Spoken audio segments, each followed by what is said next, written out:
दोस्तों, आप सभी का हमारे चैनल में स्वागत है। दोस्तों, आप अपने मन और शरीर की इच्छाओं को कभी पूरा नहीं कर पाएंगे। यदि आपको महानता हासिल करनी है तो शरीर और मन के इस चक्र को तोड़कर इससे ऊपर उठना होगा।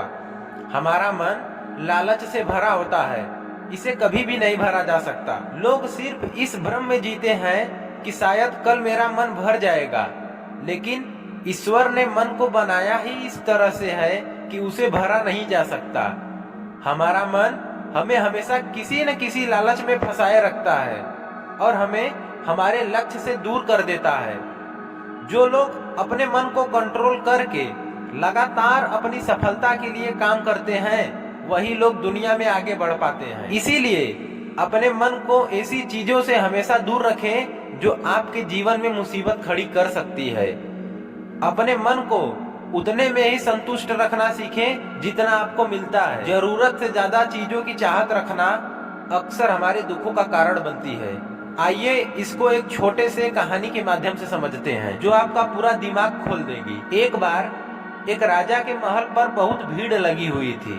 भीड़ बढ़ती जा रही थी, हर कोई महल की तरफ भागता जा रहा था। हुआ यूं था कि उस दिन सुबह राजा के पास एक भिखारी आया और उस भिखारी ने राजा से कहा, क्या उसे भिक्षा में कुछ कीमती चीज मिल सकती है? राजा ने भी कह दिया कि कोई कमी नहीं है, जो चाहे मांग लो। लेकिन भिखारी ने एक बड़ी अजीब शर्त रख दी।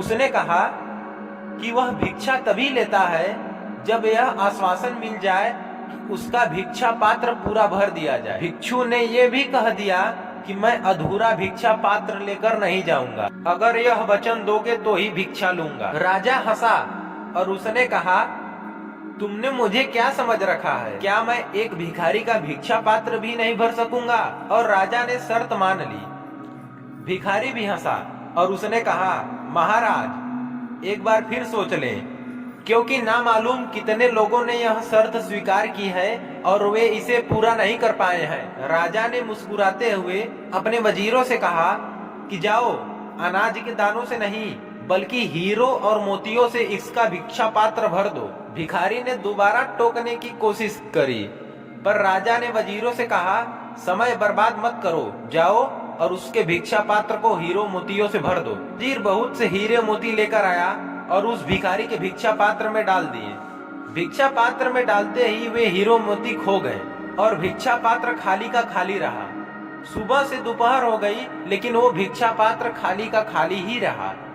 राजा को समझ नहीं आ रहा था कि आखिर क्या है इस भिक्षा पात्र में और कैसा है यह भिक्षा पात्र जो कभी भरता ही नहीं। दोपहर से शाम हो गई, लेकिन वो भिक्षा पात्र अभी भी खाली था। आखिर में राजा भिखारी के पैरों पर गिर पड़ा और माफी मांगने लगा। राजा ने कहा, मैं माफी मांगता हूँ, बस आप इतना बता दें कि यह भिक्षा पात्र है क्या? क्या इसमें किसी तरह का जादू है या कोई और रहस्य? उस भिखारी ने बताया, ये ना तो कोई जादू है और ना कोई रहस्य। एक बार मैं शमशान घाट से गुजर रहा था तो मुझे वहाँ एक आदमी की खोपड़ी पड़ी मिली और उससे मैंने यह भिक्षा पात्र बना लिया और मैं खुद ही हैरान हूँ, इंसानी मन से बनी ये खोपड़ी कभी नहीं भरती। दोस्तों, मुझे लगता है ये कहानी आपको बहुत पसंद आई होगी और इससे आपने बहुत कुछ सीखा होगा।